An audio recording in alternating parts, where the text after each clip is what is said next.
যুবকেরা, কি দরকার ছিল ইমামে হোসেনকে কারবালায় যাবার? তিনি তো দুনিয়া জমিনে আগে থেকেই জানতেন, সব খবর পেয়ে গিয়েছিলেন। আল্লাহ নবীর কোলে ইমামে হোসেন বসে আছে, এমন সময় জিবরাইল সাল্লাম চলে আসলেন। আর এক রাতে রয়েছে হযরতে মিকাইল আলাইহিস সালাম চলে আসলেন। আল্লাহ নবীকে সালাম দিয়ে বলতে লাগলেন, ইয়া রাসূলুল্লাহ হাবিবাল্লাহ, এই বাচ্চাটাকে এত আদর করছেন, এত পিয়ার করছেন, হুজুর আপনি কি জানেন এই বাচ্চাটাকে আপনার উম্মত দাবিদারদের মধ্যে একদল মুনাফিকেরা কারবালার জমিনে থেকে নির্মমভাবে তাকে শহীদ করে দেবে। ইয়া রাসূলুল্লাহ হাবিবাল্লাহ, এই হলো সেই কারবালার জমিনের মাটি। এই মাটিটা যেদিন লাল হয়ে খুন হয়ে যাবে, ওই দিনে ইমামে হোসেন কারবালার জমিনে শহীদ হয়ে যাবে। আল্লাহ নবী শোনার পরে এত কাঁদা কেঁদেছিলেন, নবী পাকের চোখের পানিতে ইমামে হোসেন লেগে গিয়েছিলেন। সাহাবা হুজুররা বলেছিলেন, ইয়া রাসূলুল্লাহ হাবিবাল্লাহ, হুজুর আপনি কেন এত কাঁদেন? আল্লাহ নবী বলেছিলেন, এ বাবা সাহাবারা, আমার এই বাচ্চাটাকে কারবালার জমিনে আমার উম্মত দাবিদারদের মধ্যে একদল মানুষেরা বড় অত্যাচার জুলুম করবে, তাকে হত্যা করে দেবে, শহীদ করে দেবে। তাই আমি রাসূলুল্লাহ আমার এই বাচ্চাটার এই কথা শুনে কাঁদতে লেগেছি, কিন্তু একটা রাতে দেখাতে পারবেন না। আল্লাহ নবী একবারও বলেছে, হে রাব্বি আল্লাহ, আমার এই বাচ্চাটা যেন কারবালার জমিনে শহীদ না হয়ে যায়, এর উপরে যেন জুলুমটা না হয়, এরকম একটা কোনো রয়াতও পাবেন না। হযরতে খাতুনে জান্নাত তিনিও জানতেন এই বাচ্চা আমার কারবালায় শহীদ হবে। খাতুনে জান্নাতও কোনোদিন দোয়া চাই না, ও রাব্বি আল্লাহ, আমার বাচ্চাটা যেন শহীদ না হয়ে যায়, তার উপরে জুলুম যেটা হবে যেন না হয়। ইমামে হযরত আলী রাদিয়াল্লাহু তাআলা হুজুর আমার তিনিও জানতেন, একদিন ব্যবসা করে যখন কারবালার উপর দিয়ে আসছিলেন, একটা মানুষকে জিজ্ঞাসা করেছিল এই জমিনটার কি নাম? সেই মানুষটা এলাকার বলেছিল এটা কারবালা। হযরত আলী দাঁড়িয়ে গিয়ে বলেছিল, এই জায়গাতে আমার বাচ্চা তাবু হবে, ওই জায়গাতে আমার বাচ্চার দাম মুবারকটাকে পড়বে, ওই জায়গাতে আমার বাচ্চাকে শহীদ করে দেবে। সব জানার পরও একবারও কিন্তু তারা হাত তুলে বলেন, আল্লাহ আমার বাচ্চার এই মুসিবত থেকে উদ্ধার করে স্বাভাবিক মৃত্যুদান একবারও বলেনি। এ যুবকেরা, তরুণীরা, আব্বারা, আল্লাহ দিনকে বাঁচাবার জন্য তারা নিজেদের প্রিয় বাচ্চাদেরকে কুরবানি করতে পিছে পায়নি, কিন্তু আল্লাহর ঝান্ডাকে, নবীর ঝান্ডাকে, দিন ইসলামের ঝান্ডাকে কখনো তিনা জমিনে গিরতে দেয়নি।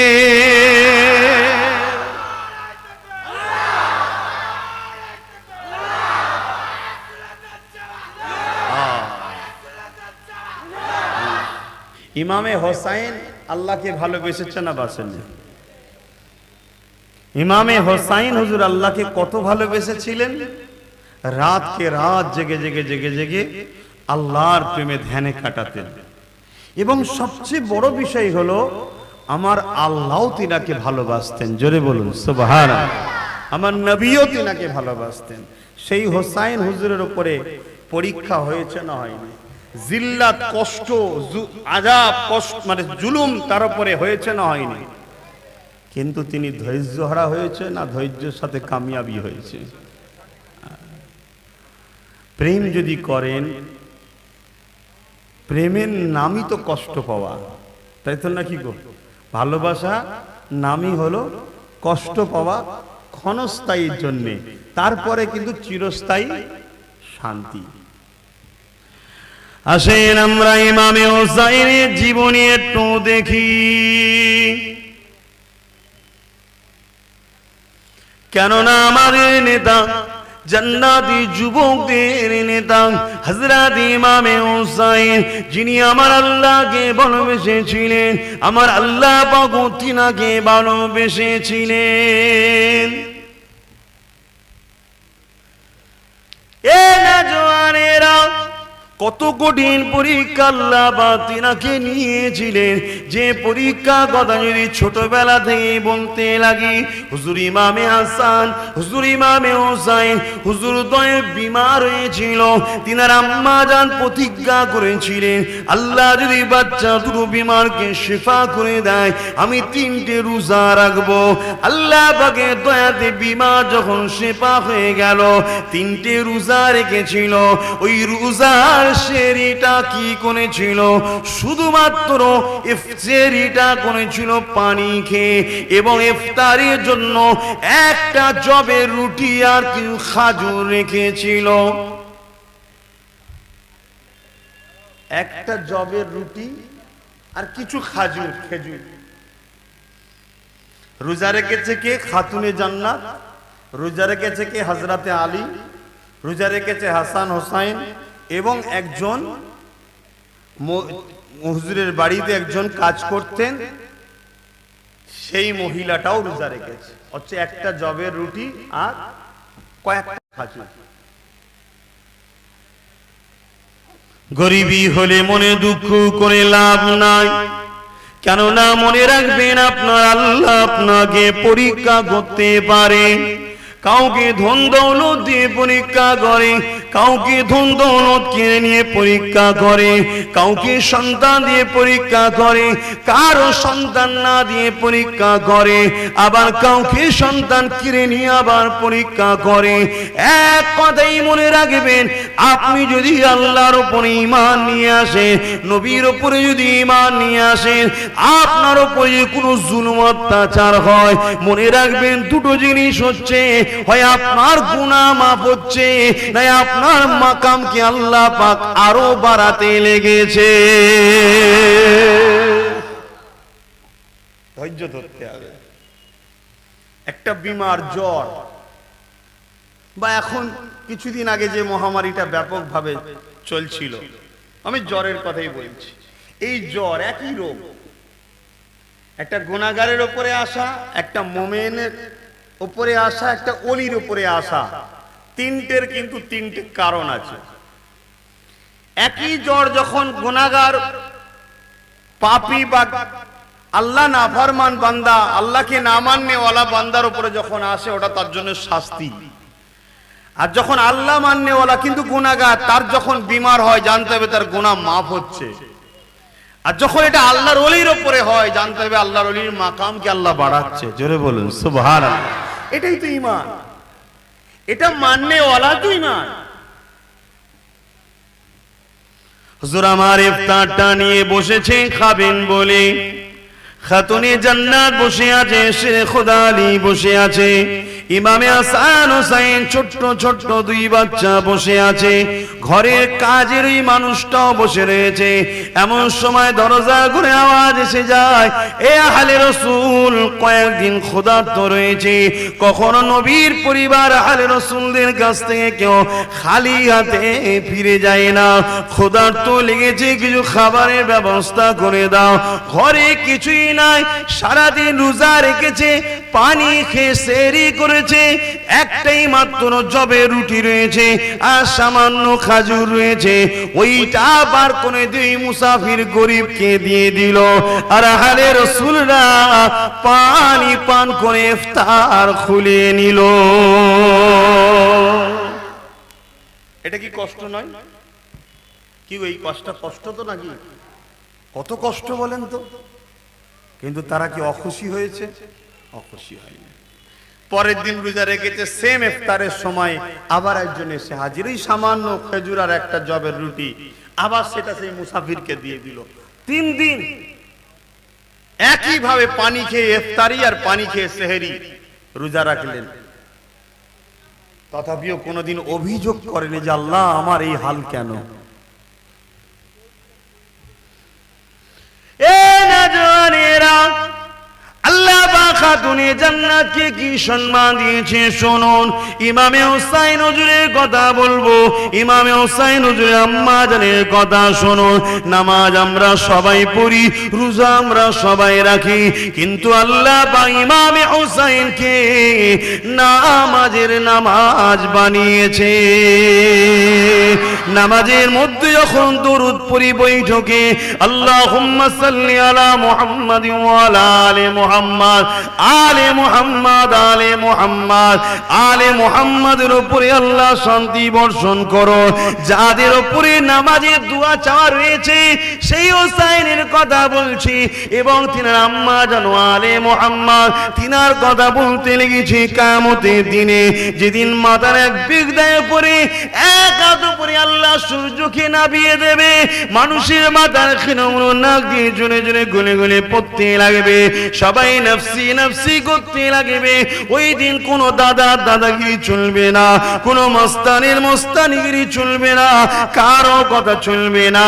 এই রকম কঠিন দিনেতে হঠাৎ করে গায়েবী আওয়াজ আসবে, এ আহলে মাশর, এ ময়দানে মাশরের মানুষেরা, তোমরা সবাই মাথাকে হ্যাট করে নাও, তোমরা জমিনের দিকে নজরটাকে ঝুঁকিয়ে দাও, কেননা খাতুনে জান্নাত সম্মানের সাথে আল্লাহর জান্নাতে যাচ্ছে। আল্লাহ নবী জানিয়ে দিলেন, আমার ফাতেমা যখন জান্নাতে যাবে 70,000 ফেরেশতা আমার ফাতেমা সম্মানে ঘিরে তাকে নিয়ে যাবে।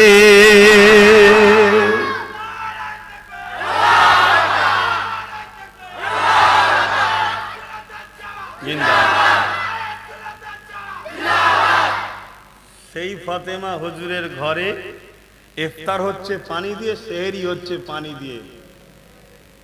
বলো, যার আব্বার জন্য কায়নাতকে আল্লাহ তৈরি করেছে, যার আব্বা শুধু একবার তিনার স্ত্রীকে বলেছিল, এই আয়েশা যদি তুমি বলো উহুদ পাহাড়কে সোনা বানিয়ে দেবো আল্লাহকে বলে, তোমাকে মালিকানা দিয়ে দেবো, ভাঙিয়ে ভাঙিয়ে নাও।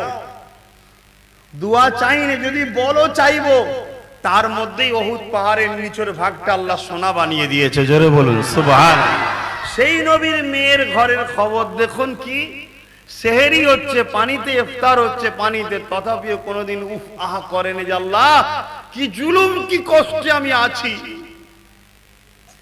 আল্লাহকে যদি ভালোবাসো পরীক্ষা তো তোমায় দিতে হবে। কি গো, আজ বুঝছেন তো নাকি? মন খারাপ করার কিচ্ছু নেই। যুবকেরা আরেকটু আগে চলুন, খাতুনে জান্নাতের কথা আর একটা বলি শুনুন, তারপরে শিরে খোদা আলীর একটা কথা বলবো, তারপরে ইমামে হুসাইন হুজুরের কথা বলবো। গরমে কষ্ট হচ্ছে বলবো তো নাকি? এ যুবকেরা, হযরতে খাতুনে জান্নাত, কষ্ট তো হবার কিছু নাই। প্রেম যারা করে এর থেকে কঠিন রোদে প্রেমিকার জন্য অপেক্ষা যদি করতে পারি, যে প্রেমিকার জন্য অপেক্ষা করে দুনিয়া পাওয়া যাবে। এখন যাদেরকে প্রেম করতে বলছি তাদের সঙ্গে প্রেম করলে কি পাওয়া যাবে শুনে রেখে দেয়। আল্লাহ নবী বসে আছে, এমন সময় কিয়ামতের কথা বলতে লেগেছে। বুখারী মুসলিমের হাদিস, কোরআনের পরে যে কিতাবটা দরজা রয়েছে, আল্লাহ নবী জাহান্নামের বর্ণনা করছে। এই বর্ণনা করতে করতে নবী আমার কঠিন এমন করে কিয়ামতের কথা যখন বলে, সাহাবা হুজুররা কাঁদে। ওখানে হযরতে আলী বসেছিল। আল্লাহ নবী বলতে লাগলেন, ইয়া রাসূলুল্লাহ, হাবিবাল্লাহ, আমাদের এই কঠিন দিনে কি হবে উপায়? আল্লাহ নবী বলেছিলেন, আলী চিন্তা করো না, তুমি আমি খাতুনে জান্নাত হাসান হুসাইন এই কঠিন কিয়ামতের দিনে তো আল্লাহর আরশে আজিমের উপরে বসে জান্নাতি খানা খাবো। হযরতে আলী কি বলেছিলেন, ইয়া রাসূলুল্লাহ, হাবিবাল্লাহ, আমাদের গোলামদের কি হবে উপায়? আল্লাহ নবী বলেছিলেন, আলী রে, আমাদের প্রেমিকরা, আমাদের বন্ধুরা, আমাদের চাহনেওয়ালারা, আমাদের গোলামেরা দুনিয়ার জমিনে অনেক জিল্লাত খাবে, অনেক লাথি খাবে, অনেক অত্যাচার তাদের উপরে হবে, তথাপি আমাদের প্রেম ছাড়বে না, আমার খানদানকে বুকে করে রেখে দেবে। আমাদের প্রেমিকরাও কিয়ামতের দিনে আমাদের সাথেই খানা খাবে।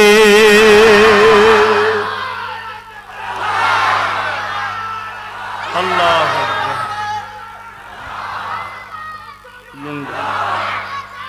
আল্লাহ, চিন্তা করো 50 বছরের আরাম লাগবে? চলো শয়তানের দিকে যাও, 50 বছরের আরাম দুনিয়ার নজরে পাবো, ওখানেও শান্তি নেই। শয়তানের রাস্তায় কখনো শান্তি থাকতে পারে? হ্যাঁ, ওখানেও শান্তি, কিন্তু দুনিয়াবি দিকে দেখবেন শান্তি আছে। আর যদি বলো না দরকার নেই, 50 বছর একটু নাই ঠেলা তো খাবে, কিন্তু ওইখানে সুম্মা নুফিকা, কিয়ামত কতদিন হবে? কানা মিকদারু 50 আলফা সানাতিন, কোরআন বলছে। আর কোরআন এমন একটা কিতাব, পৃথিবীতে কারো ক্ষমতা হয়নি আজ পর্যন্ত কোরআনের উপরে কলম চালাবে। জোরে বলুন সুবহানাল্লাহ। পৃথিবীতে বহু ধর্মগ্রন্থ আছে, আমি কাউকে বড় করব না ছোট করব না, সত্যটা বলছি। পরিবর্তন হয়েছে, সংযোজন হয়েছে, সংশোধন হয়েছে, ভুল বেরিয়েছে, চেঞ্জ হয়েছে, কিন্তু কোরআনকে নিয়ে পৃথিবীতে এত রিসার্চ হয়, অন্য কোন কিতাবকে নিয়ে রিসার্চ হয়নি। কোরআনের মাননে ওনারাও রিসার্চ করে, কোরআনকে মিটানে ওনারাও রিসার্চ করে, মাননে ওনারাও ভুলবার করতে পারেনি, মিটানে ওনারাও পারেনি। 30-40 বছর ভুল বার করতে গিয়ে নিজের ভুলকে ধরতে পেরে হাজারো নয় লক্ষ জ্ঞানী আজও কালেমা পড়া মুসলমান হচ্ছে। জোরে বলুন সুবহানাল্লাহ। সেই কোরআন বলছে কিয়ামত কতদিন হবে? কানা মিকদারু 50 আলফা সানাতিন, 50,000 বছরের দিন হবে একটা। কথা বুঝছেন না? আমি যদি বলি ওখানেই বস, ও আমার কথা নাও শুনতে পারে, সরে যেতে পারে। কিয়ামতের দিন সরার লাইন থাকবে না, যে এত কষ্ট হচ্ছে, মাথার এক বেগদা উপরে যায়, একটু আসছে ছায়াতে দাঁড়ায়, ওটা ভাবার সময় পাবেনি। সব একটাই কথা, নফসি নফসি নফসি। আর আহলে রাসূলরা কি করবে? আরশ আজিমে খানা খাবে। জোরে বলুন সুবহানাল্লাহ। আরে বিচার তো আমাদের জন্য, তাদের জন্য নয়। আমরা তো তাদেরকে আর আমাদেরকে এক করে ফেলছি। আর তাদের যারা গোলাম হবে কি হবে বলুন? তাদের যারা প্রেমিক হবে, বন্ধু হবে, তাদের সাথী হবে, তাদের কষ্টে যাদের কষ্ট হয়, তাদের কষ্ট শুনে যাদের মনে ব্যথা হয়, তাদেরকে আঘাত দিলে যাদের কষ্ট হয়, যাদের চোখের পানিতে যাদের চোখ কাঁদে, তারা কোথায় থাকবে? তারাও তাদের সাথে খানা খাবে। জোরে বলুন সুবহানাল্লাহ।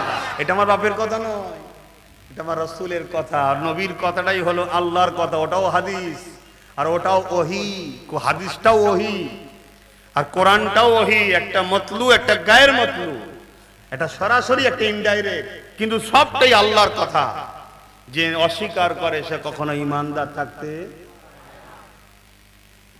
তাহলে কত মাকাম তাদের, আর তাদের সংসারের হাল কি? আরেকটা খাতুনে জান্নাতের কথা বলি। কি গো, অসুবিধা হচ্ছে? ইনাদের কথা শুনলে অসুবিধা নেই তো? আরে ইনারা তো আমাদের নেতা, তা আমাদের নেতার ঘরের কথা শুনবো না তো কার ঘরের কথা শুনবো? হ্যাঁ, যারা 100% নিখুঁত, যাদের মধ্যে কোনো খাদ নেই, যাদের কথা আলোচনা করাটাও হলো সওয়াবের কাজ, যাদের কথা শোনাটাও সওয়াবের কাজ, যাদের কথা শুনে অন্তরে যদি কারো একবার প্রেম এসে যায়, ওই অন্তরটা ঈমান ঢুকে গেল। জোরে বলুন সুবহানাল্লাহ। তাদের কথা শুনবেন না? হযরতে খাতুনে জান্নাত ফাতেমা জাহরা হুজুরের একটা কথা বলে ইমামে হোসেন হুজুরে আলোচনা করছি। আহা, আল্লাহ রাসূলের দরবারে একদিন একটা মেহমান এসেছে। হুজুর, আমার খিদে লেগেছে। হুজুর, আমি 2 দিন খাওয়া হয়নি কিছু। আল্লাহ রাসূল তাকে কিছু বললেন না, সাথে করে নিয়ে খাতুনে জান্নাত ওনার বেটির ঘরে গেলেন, গিয়ে সালাম দিলেন। সালাম দিবার পরে বলছে, মা, তোমার ঘরে কিছু খাবার আছে? এই মানুষটা 2 দিন খায়নি, আর তোমার আব্বা নবী মুহাম্মদ সাল্লাল্লাহু আলাইহি ওয়াসাল্লাম 3 দিন খায়নি, পেটে পাথর বেঁধে আছে। এখানে কেউ আছে একবেলা খাওয়া হয়নি? আর তামাম কায়নাত যার জন্য যে কদিন খায়নি, 3 দিন পেটে পাথর বেঁধে রয়েছে। অভাব ছিল? আল্লাহর প্রেম, খোদা তুমি জিহালে রাখো, আমি শুকরিয়া। দুনিয়াকে আল্লাহ দেখাচ্ছে যে আমার সব থেকে প্রেমিককে দেখ, 3 দিন আমি খাওয়াইনি, তাও আমার উপর নালিশ দেয়নি, তোর নামাজ নেই, রোজা নেই, দিন রাত আমার বিরুদ্ধে, তারপরও খোঁটা দিচ্ছিস কেন? কথা বুঝছেন না? বোঝেন না? আল্লাহ আমায় কম দেয়নি, তারপরে একটু কষ্ট হলে যদি অবজেকশন দিই যে আল্লাহ শুধু আমার উপরেই জুলুম করছে, নাউজুবিল্লাহ মিন জালিক, বলা তো যাবে না, বুঝাবার জন্য আমি তো বলে ফেলে অনেকে। আমার রাসূল একমাত্র মালিককে যিনি দেখেছেন একজনই, তিনি হযরত প্রফেট মুহাম্মদ সাল্লাল্লাহু আলাইহি ওয়াসাল্লাম, আর কেউ দেখেনি। অতএব তিনি পেটে 3টে পাথর বাঁধা, তিনি বলছেন তোমার আব্বার 3 দিন খাওয়া হয়নি। খাতুনে জান্নাত বলছে আব্বা বসেন, আমি ব্যবস্থা করছি। রাসূল বসে আছেন, সাথে লোকটা বসে আছেন। খাতুনে জান্নাত ঘরে গিয়ে নামাজের মুসাল্লা বিছচ্ছে। ভাই খাবার রেডি করে না, মুসাল্লা বিছচ্ছে কেন? নামাজের মুসাল্লা বিছিয়ে দূরে কার নামাজ পড়েছে, পড়ে হাত তুলে বলছে আল্লাহ রেজেকের মালিক তো আপনি। আমি ফাতেমা আমার 3 দিন খাওয়া হয়নি, আমি ফাতেমা আপনার উপরে কোনো অভিযোগ দিই না, আপনি জিহালে রেখেছেন, শুকরিয়া।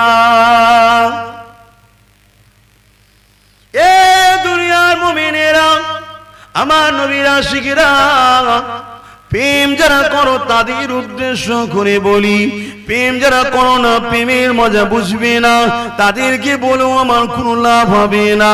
খাতুনে জান্নাত কি বলতে লেগেছে, ও রাব্বি আল্লাহ, আমি ফাতেমা আমারও 3 দিন খাওয়া হয়নি, রাসূলুল্লাহ 3 দিন খায়নি, খাতুনে জান্নাত তিনার বেটিও 3 দিন খায়নি।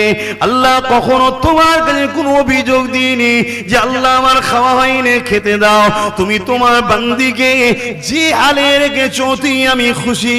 আল্লাহ পাক শেরে খোদা আলী, আমার স্বামীরও 3 দিন খাওয়াইনি, আমার স্বামীও তোমার কাছে কোনো অভিযোগ দেয়নি। আমার ছোট্ট 2 বাচ্চা ইমামে হাসান ইমামে হোসেন, ওই ছোট্ট ছোট্ট 2 বাচ্চাও 3 দিন না খেয়ে ভুকা রয়েছে, তথাপিও তারাও কোনো মন খারাপ করেনি।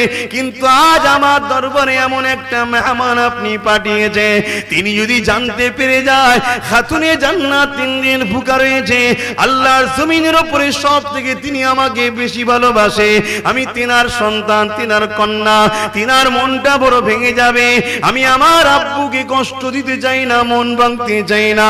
আল্লাহ পাক আমার আব্বুর জন্য কিছু রিজিকের খাবারের ব্যবস্থা করে দেয়। আমার আল্লাহ রহমতের দুনিয়ায় জোশ মারলে, এ জিবরাইল দুনিয়ার জমিনে যা দেখ, আমার খাতুনে জান্নাত আমার বান্দি নিজের জন্য বলে না, আমার হাবিবের কষ্ট দেখে আমার হাবিবের জন্য চাইছে।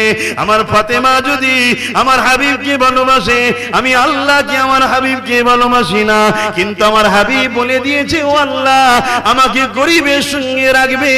কেন? গরিবরা 50,000 বছর আগে আল্লাহ পাকের জান্নাতে যাবে।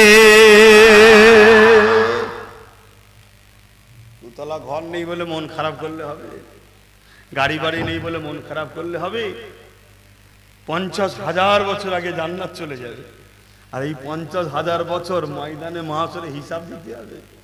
তুমি কি ভেবেছো আব্বাস সিদ্দিকীরও ছাড় নাকি? আল্লাহ যদি পার করাই তবে হবে, না আমারও লাইন নেই। হযরতে খাতুনে জান্নাত খানার জন্য দোয়া চাইতে লাগলেন। এমন সময় দেখা যায় হযরতে জিবরাইল সাল্লাল্লাহু খানা নিয়ে আসলেন। আল্লাহ নবী দরবারে খাতুনে জান্নাত খিদমতে দিলেন। এ যুবকের, আল্লাহ নবী খাবারটা নিয়ে যখন মুখে দিতে যাবে, নবী আমার খাবারটাকে নিয়ে বারবার দেখে ফিরে এসে বলল, ফাতেমা রে, এই খানা তুমি কোথায় পেলে? আর তো লুকানো যাবে না, ইয়া রাসূলুল্লাহ হাবিবাল্লাহ 3 দিন আমার খাওয়া হয় না, শেরেখুল আলী 3 দিন খাওয়া হয় না, ইমামে হাসান হুসাইনের 3 দিন খাওয়া হয় না, হুজুর ঘরে আমার কিছুই না, আপনার জন্য আল্লাহর কাছে দোয়া চেয়েছি, আল্লাহ জান্নাতি খানা দিয়েছে। এ যুবকেরা, তরুণেরা, দিন দুনিয়ার বাচ্চার ঘরের হালটা দেখে নাও। আজকে তোমার আমার সমাজে সামান্য যদি একটু মাতব্বর হয়ে যায়, তার পরিস্থিতিটা কি দেখো। একটু যদি পয়সাওয়ালা হয়ে যায়, ব্যাস গরিবকে ভালোবাসুন, গরিবকে পিয়ার করুন, গরিবের সাথ দেন, গরিবের সঙ্গে বন্ধু করুন। আজকের দুনিয়ায় যদি আপনি গরিবের বন্ধু হন, দুনিয়ায় যে যার বন্ধু হয় পরকালে সে তার সাথে থাকবে, তাই তো নাকি? রাসূলের হাদিস, তাল মারউ মাআ মান আহাব্বা, দুনিয়ায় যে যাকে ভালোবাসবে পরকালে সে তার সাথে থাকবে। আজকে যে আমি দুনিয়ায় কোন একটা গরিবের বন্ধু হতে পারি, ওর সুখে দুঃখে সর্বসময় ওকে গার্ড দেবো, ওকে হেল্প করবো, ওকে পিয়ার করবো, ওকে সহযোগিতা করব, কিয়ামতের দিনে ওর সাথে আমারও 50,000 বছর আগে যাওয়া হবে। জোরে বলুন সুবহানাল্লাহ। ধনীদের উচিত, প্রত্যেকটা ধনীর উচিত তার পড়োশী গরিবের বন্ধু করা, গরিবের সাথ দেওয়া। কিন্তু এখন গরিব তো দূরের কথা, ধনী লোকরা গরিবদের কথা দেখলে থুতু ফেলে, ঘৃণা লাগে। তুই আমার পাশে কি বসবি, আমি ভিআইপি না? তুই সমাজে এরকম ঘটে না? ঘটে না? এগুলো যদি আমার কওমের কেউ করে থাকো, তাদেরকে বলবো পরিবর্তন হয়ে যাও। কেন আমার রাসূল পাক সাল্লাল্লাহু আলাইহি ওয়াসাল্লাম দুনিয়া আখিরাতের বাদশাহী পাওয়ার পরও গরিবী জিন্দেগিটাকে পছন্দ করেছিলেন। জোরে বলুন সুবহানাল্লাহ।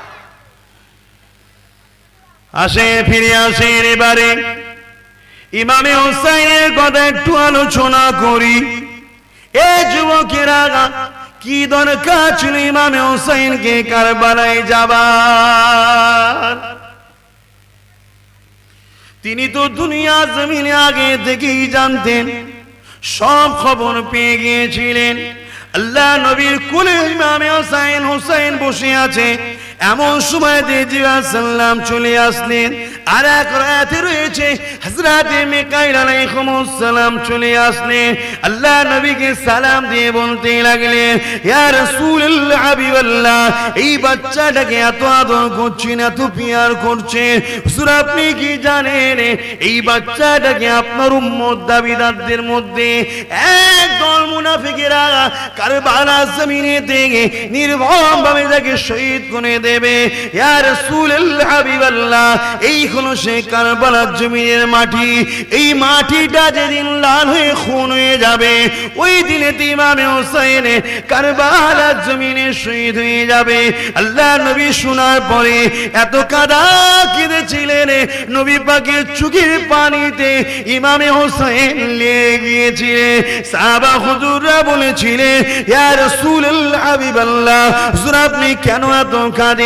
আল্লাহ নবী বলেছিলেন, এ বাবা সাহাবারা, আমার এই বাচ্চাটাকে কারবালা জমিনে আমার উম্মত দাবিদারদের মধ্যে একদল মানুষেরা বড় অত্যাচার জুলুম করবে, তাকে হত্যা করে দেবে, শহীদ করে দেবে।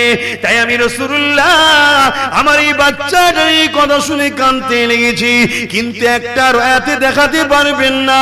আল্লাহ নবী একবারও বলেছে, হে রাব্বি আল্লাহ, আমার এই বাচ্চাটা যেন কারবালার জমিনে শহীদ না হয়ে যায়, এর উপরে যেন জুলুমটা না হয়, এরকম একটা কোন রয়াতও পাবেন না।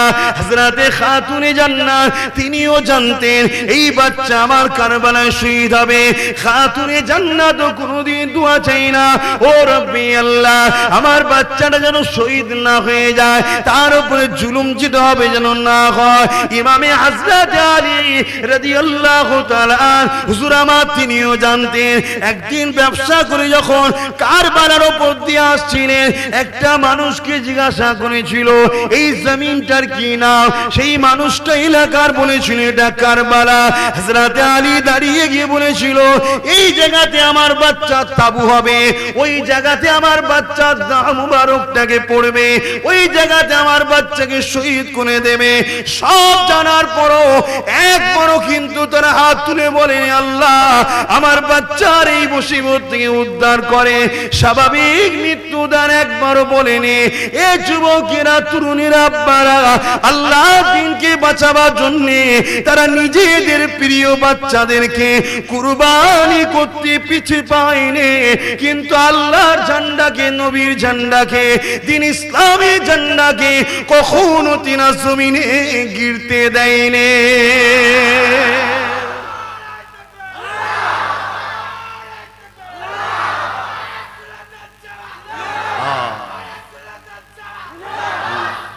আর আজকে আমরা সব থেকে যদি বড় ইসলামের কেউ ক্ষতিকারক করে, আজকের দিনে সব থেকে বড় ইসলামের ক্ষতি মুসলমান করছে।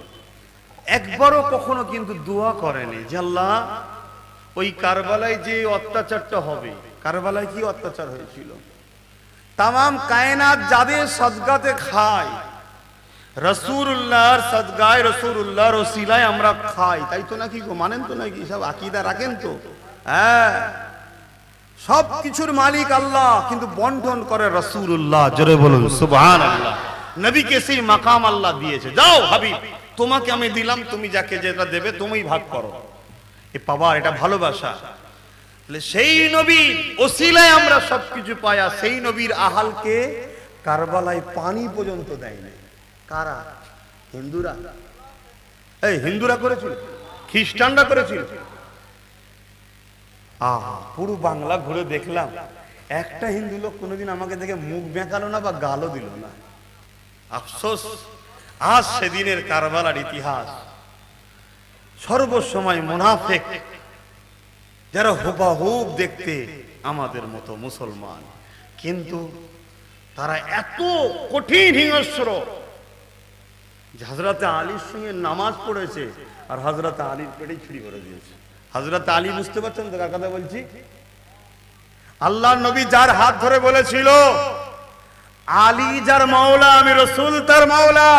আয় আমার আল্লাহ, মাওলা মানে সাহায্যকারী বা সাথী বা অভিভাবক, কথা বুঝে আসছে।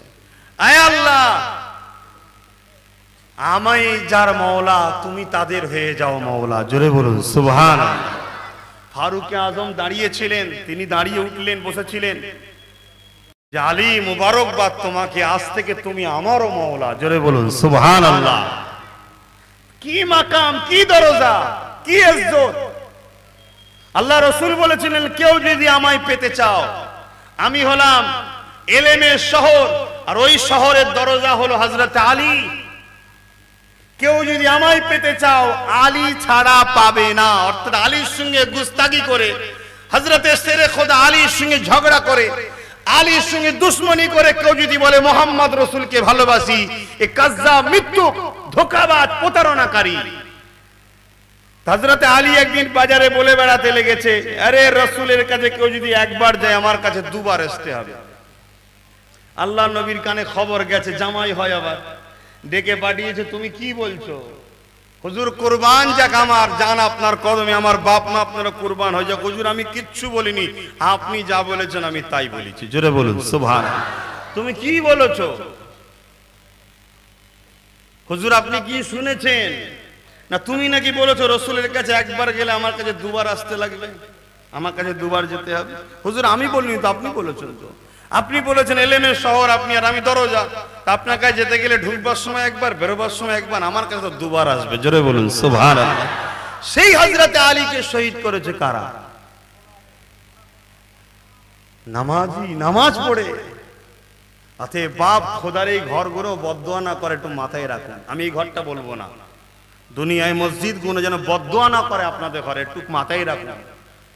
মসজিদের কমিটি নামাজি, মুত্তাকি, পরেজগারদের ঘরে করুন। মসজিদের 100-র মধ্যে 90টা ইমাম পরাধীন। ইমামের দোষ নয়, দোষ আপনাদের। আপনারা নিজেদের ক্ষতি নিজেরাই করছেন। ইমামগুলোকে চাকর বানিয়েছেন আপনারা। ইমাম পরাধীন হলে তার পিছনে নামাজ হবে না শরিয়াতে, আর সেই ইমামের পিছনে আপনারা নামাজ পড়ছেন, আপনারাই তাকে পরাধীন বানিয়ে রেখেছে। তার কথা বলার অধিকার নেই, সে সত্য কথা বলতে পারবে না, সে একটুখানি হাসতে পারবে না, সে একটু কোনো জায়গায় যাবে, তার স্বাধীনতা নেই। তাকে পরাধীন আপনারা বানিয়েছেন। ঘরের দরওয়ানকে দিচ্ছেন 10,000 20,000 টাকা, আর আল্লাহর ঘরের ইমাম তাকে দিচ্ছেন 4,000। তাও হাত কাঁপছে, দেখে দেখে ছিঁড়া নোট, পচা নোট গুলো দিচ্ছে। ইমাম বলছে এটা চলবে, লিলে হইলে নাই চলে যা। কার সাথে কথা বলছেন? এগুলো মাথায় রাখুন, আযাবের শিকার হবেন আপনারা। আর ইমাম হুজুরদের ঘরে বা আলেম ইমাম হযরতদের বলবো, নিজেদের অস্তিত্ব নিজেরা বাঁচান। দালাল যদি করতে হয় মুহাম্মদ রাসূলের হন, দালালি যদি করতে হয় ইমাম হোসেনের করুন। কোন বেঈমান, জালিম, সন্ত্রাসদের দালালি করবেন না।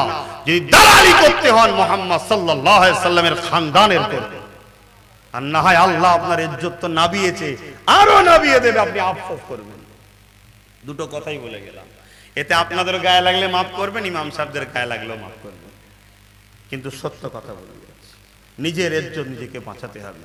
আর আপনাদের বলে যাই, পরাধীন ইমামের পেছনে নামাজ হবে না, ইমামকে আপনারা পরাধীন বানাবেন না। আর মসজিদ কোনো যেন বদদোয়া না করে, এটাও মাথায় রাখবেন।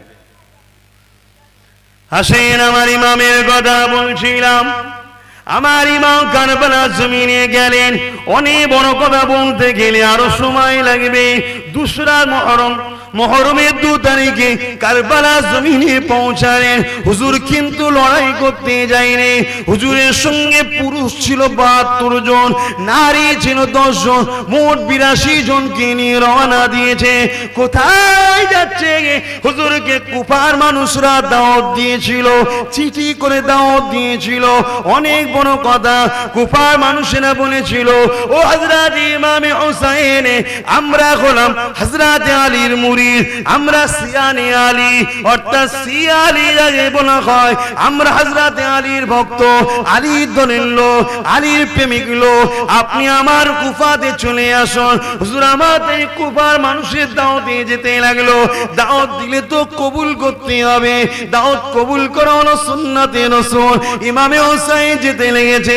এমন সময় ওই কারবালা নামক জায়গায় 2রা মুহররমে পৌঁছালো।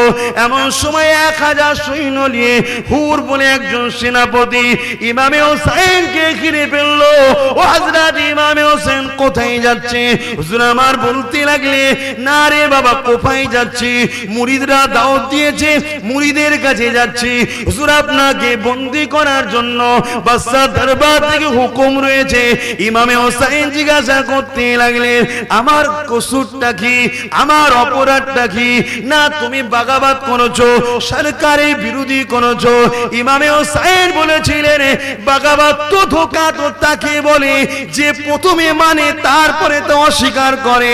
আমি তো কোনো দিনে জিতকে মানিনি, তাহলে ধোঁকা কোথায় দিলাম, বাগাবাত করলাম কোথায়?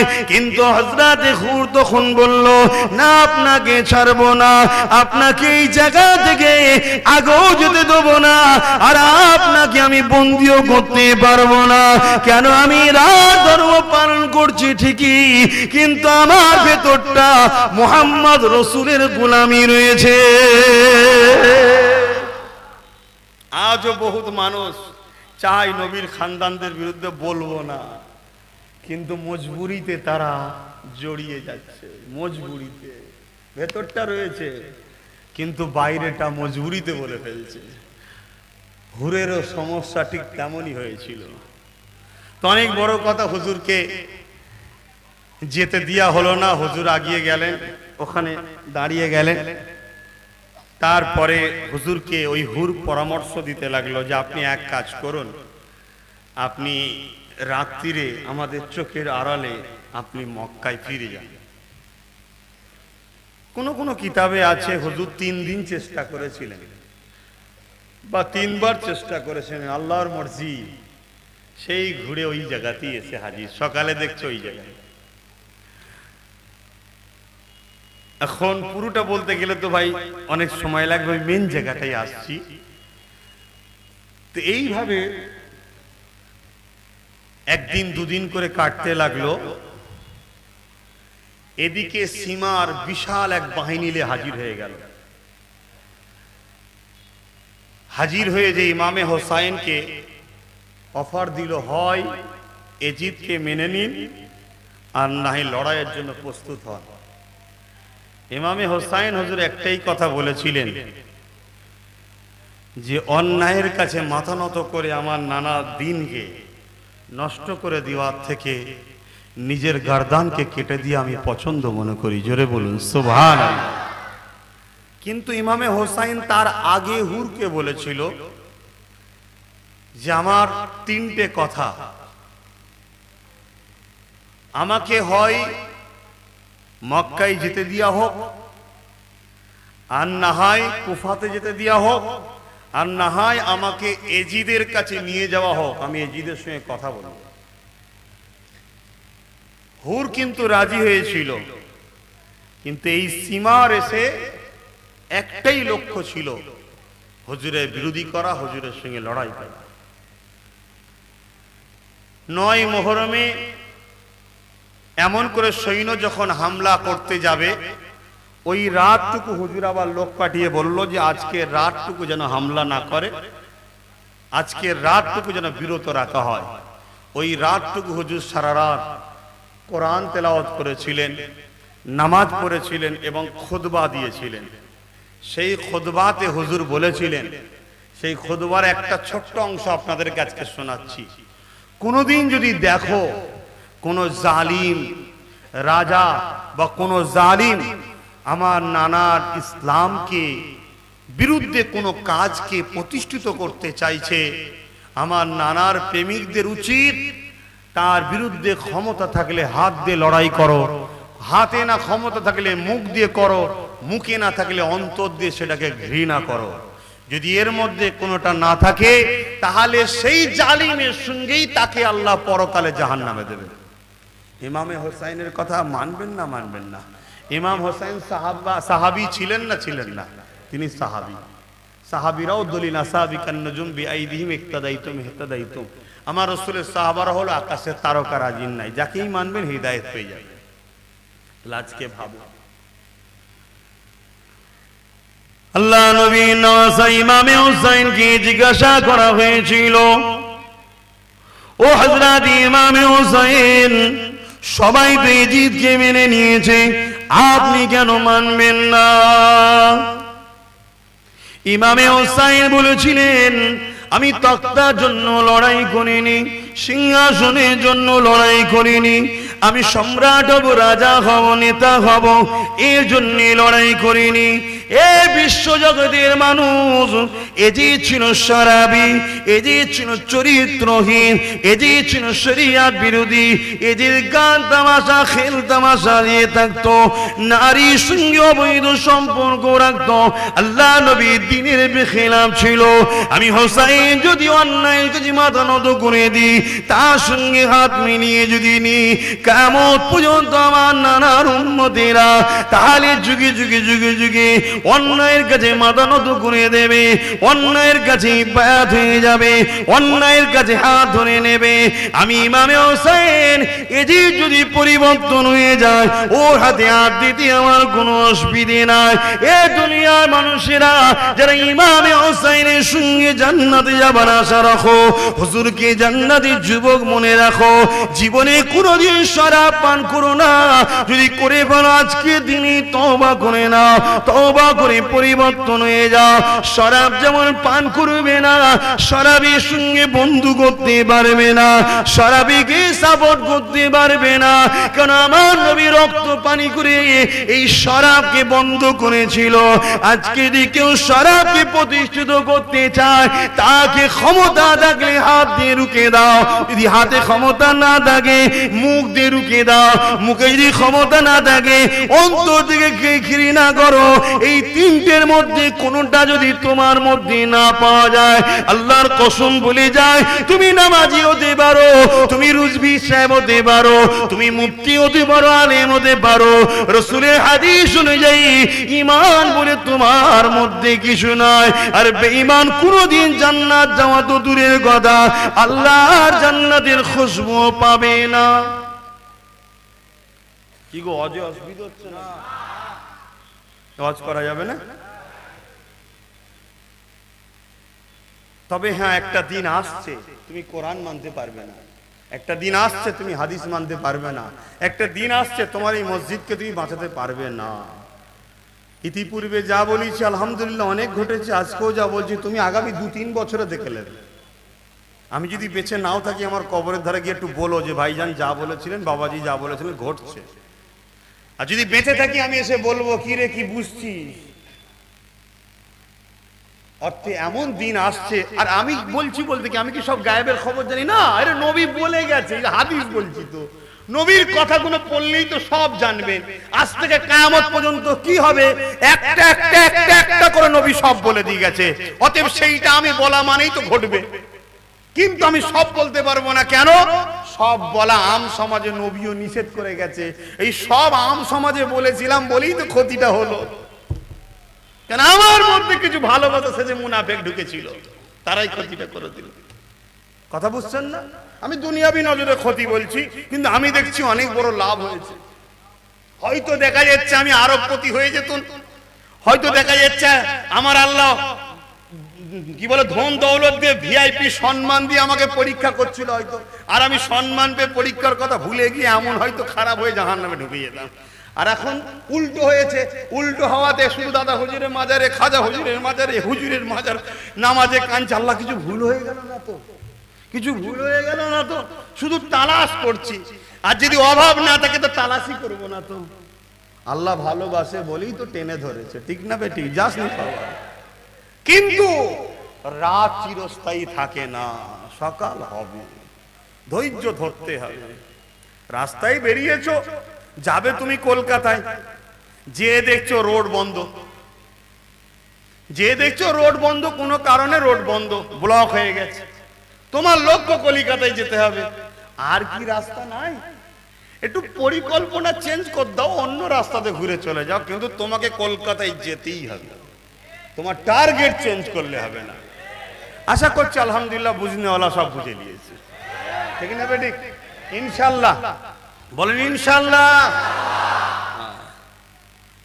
আজ আলহামদুলিল্লাহ এই যে সব ব্যাটালিয়ান আল্লাহ করে, আজ একটুখানি, কালকে এতটুকু হবে ইনশাল্লাহ।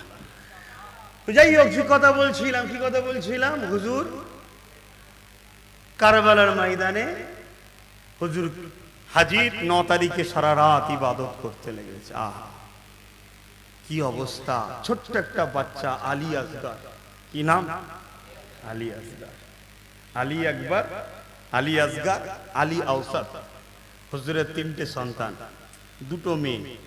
একটা মেয়ে কারবালায় ছিল, হযরতে সুকাইনা, আমরা সবাই সাকিনা বলি। হযরতে সুকাইনা ছোট্ট বাচ্চা মেয়ে, এত বাচ্চা সবসময় আব্বার কোলেই থাকে, বুকের ওপরই খেলে, এত ছোট্ট বাচ্চা। আরে এনারা তো যাচ্ছে কুফাতে, মুরিদের বাড়ি যাচ্ছে, মুরিদরা দাওয়াত করেছে। হুজুর আরেকটা কথা বলতে ভুলে গেছে, এটা একটু শুনে রাখা দরকার তোমাদের, কেন এখনো কিছু লোক হয়তো কুফারই অনুসরণ করে চলছে, থাকতে পারে। তো হুজুর এই কারবালাতে যখন তাবু করলেন, বললেন এখান থেকে তো কুফা বেশি দূর নয়, কয়েকজনকে পাঠালেন, যাও কুফার লোককে গিয়ে বলো হুজুর কারবালায় এসেছে, ওইখানে হাজির হতে, ওখানেই বায়াত হবে, ওখানেই দ্বীনের শিক্ষা দেওয়া হবে, ওখানে চল। তো হুজুর যখন খবর পাঠালেন, কুফা থেকে একজন মানুষ এসছে, এসে বলছেন হুজুর আপনি কোথায় যাচ্ছেন? না কুফায় যাচ্ছি। বলেছিল হুজুর কুফার মানুষের দিলটা আপনার সাথে আছে, কিন্তু অর্থ পেয়ে ওরা সরকারের দিকে চলে গেছে। বুঝতে পারছেন না? চলে গেছে হুজুর, ওরা এখন তরোয়াল ধরেছে, আপনার বিরুদ্ধেই লড়বে বলে। হুজুরের বড় আফসোস হলেন, 22,000 সৈন্য এসেছে, 22,000 লোক আবার হুজুরের বিরুদ্ধে তরোয়াল ধরেছে, সামান্য কিছু পয়সাতে। বুঝতে পারছেন তো? এটা দুনিয়া, এটা দুনিয়া। কিন্তু আপনাদের প্রশ্ন করি, যারা হুজুরের বিরুদ্ধে তরোয়াল ধরলো সামান্যই পয়সা, তাদের দুনিয়াটাও বরবাদ হলো আর আখিরাত বরবাদ হলো। হযরত ইমামে পাক হুজুর আমার এমন করে রাত জেগে ইবাদত করতে লাগলেন। এই যুবকেরা, হুজুর আমার সেই রাতে দিয়ে তাহাজ্জুদে নামাজ পড়ে নিয়ে একটু বিছানাতে পিঠ দিয়েছেন, হুজুর আমার ঘুমিয়ে পড়েছেন। কিছুক্ষণ পরে উঠে হুজুর আমার মুচকে মুচকে হাসে। হুজুরের বোন এসে হাজির হয়ে যায়, ভাই আপনি কেন আসেন? ওই সময় ইমাম হোসেন বলেছিলেন, নানা জান কে কবে দেখলাম, নানা জান আমার জন্য আবে কৌসারের পানি নিয়ে দাঁড়িয়ে আছে, নানা দেরি করো না, চলে আসো, তুমি আবে কৌসারের পানি আমার কাছে পান করবে। অতএব সময় আমার বেশিক্ষণ নাই, আমাকে দুনিয়া ছেড়ে চলে যেতে হবে। তোমাদের কি আল্লাহর মানে রেখে দিলাম। অনেক বড় কথা, একটার পর একটা, পরের দিন লড়াই শুরু হয়ে যায়। হযরত ইমামে হাসান হুজুরে একটা সন্তান ছিল, এই 16 থেকে 18 বছর বয়স হবে, এত সুন্দর দেখতে, আকাশের চাঁদও দেখে লজ্জায় পড়ে যেত, এত সুন্দর দেখতে। আরে জান্নাতি ঘরে, নূরের ঘরে, নূরের বাচ্চা, এমন করে 18 বছরের বাচ্চাটা এমন করে দাঁড়িয়ে গেল। চাচা যান, আমাকে ইজাজত দেন, আমার দিনের জন্য, আপনার জন্য, আল্লাহর জন্য আমিও কারবালার মাঠে শহীদ হতে চাই। ইমামে হোসাইন বলেছিল, না না না, আমার আব্বা তোমার আব্বার কাছে আমাকে বলেছিল যে আমার ভাইপো, তোমার ভাইপো গুলোকে তুমি দেখবে। ওই সময় হযরতে কাসেম বলেছিলেন, হুজুর আমার আব্বা জান আমার কাছে একটা চিঠি দিয়েছিল, বলেছিল যখন তোমার চাচা বা কোনো মুসিবতে পড়ে যাবে এই চিঠিটা খুলে দেখবে। ওই চিঠিটা আজকে খুলে দেখেছিলাম, ওই চিঠিতে লেখা আছে কোনদিন যদি তোমার চাচা ইমামে হোসাইন যদি বিপদে পড়ে যায়, নিজের জান দিয়েও তোমার চাচার পাশে দাঁড়িয়ে থাকবে। আমার আব্বার ওয়াদাটা পূরণ করে আজকে সুযোগটা আমাকে দিন। এই কথাটা শুনে ইমামে হোসাইন ইজাজতটা দিয়ে দিলেন। জান্নাতি ঘরে জান্নাতি ছেলে তরোয়াল নিয়ে যখন আগিয়ে যেতে লেগেছে, এমন করে কারবালার মাঠে নেমেছে। ওই সময় সীমার বাহিনী থেকে বলতে লেগেছে, এই ছোট্ট বাচ্চার সঙ্গে কে লড়াই করবে? আর ইমামে হোসাইন হাসান হুজুরের সন্তান হযরতে কাসেম বলেছিলেন, তোমাদের মধ্যে যদি কেউ বীর থাকে একা একা আমার মোকাবেলা করো।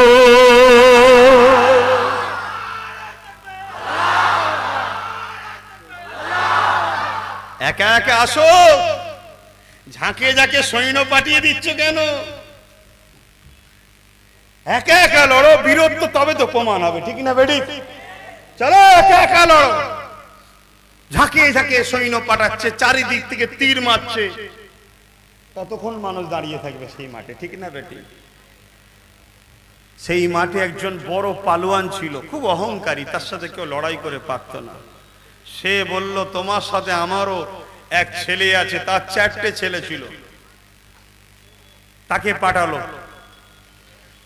আসতে শুধু অপেক্ষা, এক তরবারের আগে 2 টুকরো করে দিল। তার একটা একটা করে 4টে ছেলে, 4টেকেই 2 টুকরো করে দিয়েছে। একটা 16 বছরের ছেলে, সেই পীর পালোয়ান, সে এসেছে। তার ইমামে হযরতে কাসেম হুজুর তার মোকাবেলায় লড়তে গিয়ে তাকেও তরোয়ালের আঘাতে জাহান্নামে পাঠিয়ে দিয়েছে।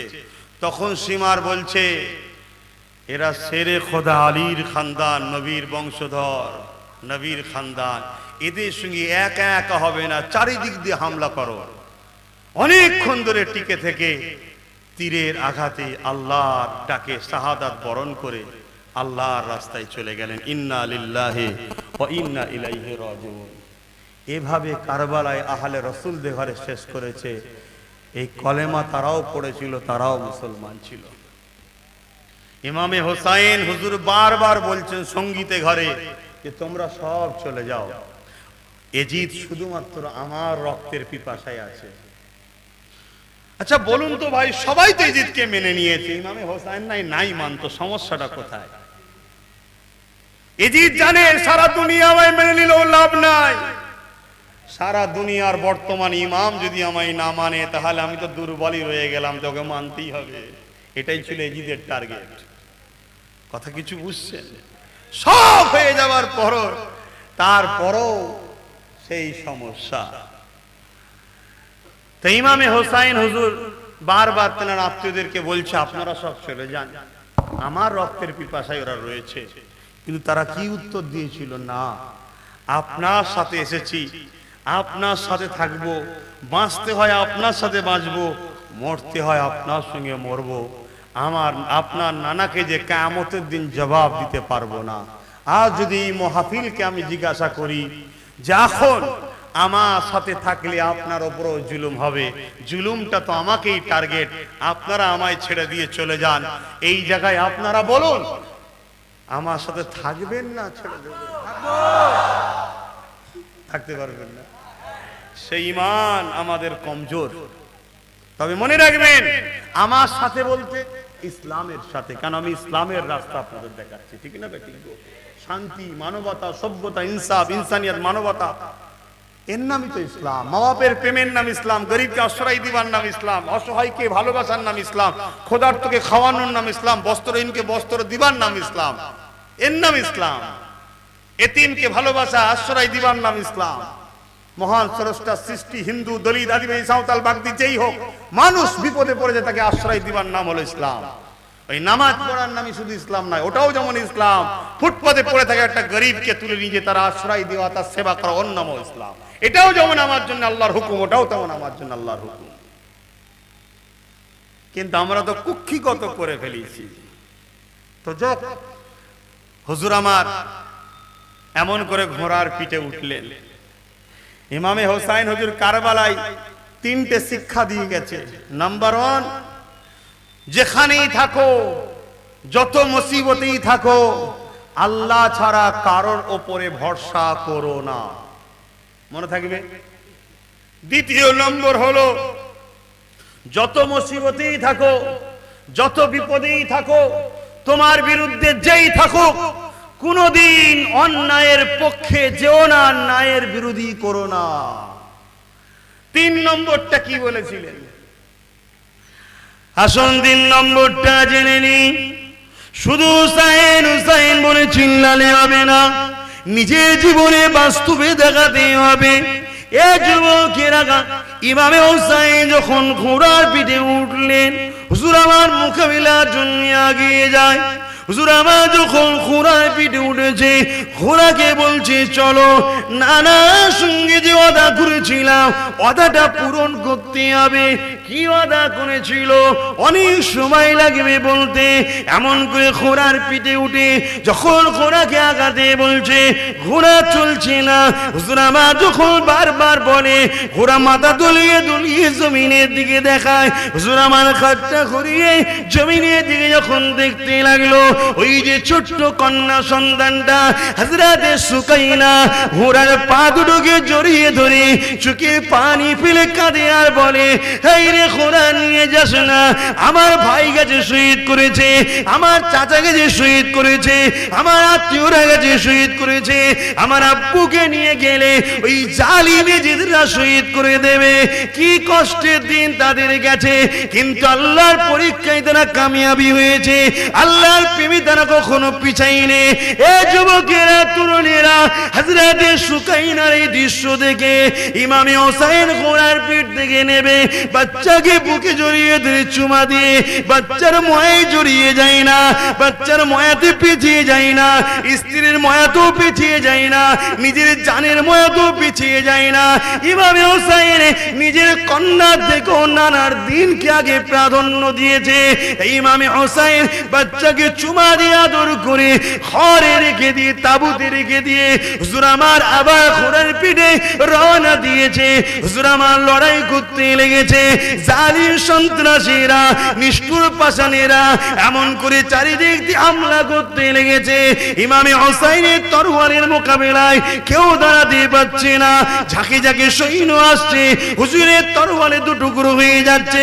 সীমার মাথায় হাত দিয়ে বসে পড়েছে, যে যে কেমন করে কি করে হোসাইনের তরবারকে থামাবো। এ যুবকেরা, এমন সময় দেখা যায় ইমামে হোসাইনের তরবারটা থেমে গেল। কে থামালো? কে থামালো? হুজুর আমার ঘোড়ার পিঠ থেকে নেবে এমন করে কিবলামুখ হয়ে যে আল্লাহ নামাজে দাঁড়িয়ে গেল, অর্থাৎ নামাজের সময় হয়ে গেছে। এমন করে লোহারের ময়দানে তো তিনি আল্লাহর নামাজকেও কাজা করলেন না।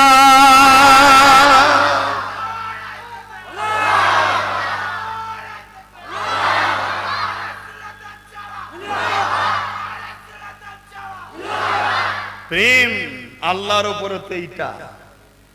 আর আজকে আমরা ইচ্ছা করে নামাজ কাজা করছি। সামান্য দুনিয়ার স্বার্থে 1 কাপ চা খাওয়াবে বন্ধু, বসে বসে নামাজ কাজা। 200 টাকা পাবে বন্ধু, দেবে, বসে বসে নামাজ কাজা। গল্প করতে করতে নামাজ কাজা, কারো বক্তব্য শুনতে শুনতে নামাজ কাজা, কারো মুখের দিকে তাকিয়ে তাকিয়ে নামাজ কাজা। হায় হায় হায়, সব কিছু দিল যে আল্লাহ, আজও বাঁচিয়ে রেখেছে যে আল্লাহ, খাওয়াচ্ছে যে আল্লাহ, নিঃশ্বাস প্রশ্বাস দিচ্ছে যে আল্লাহ, সেই আল্লাহই তোমায় জান্নাত দেবে।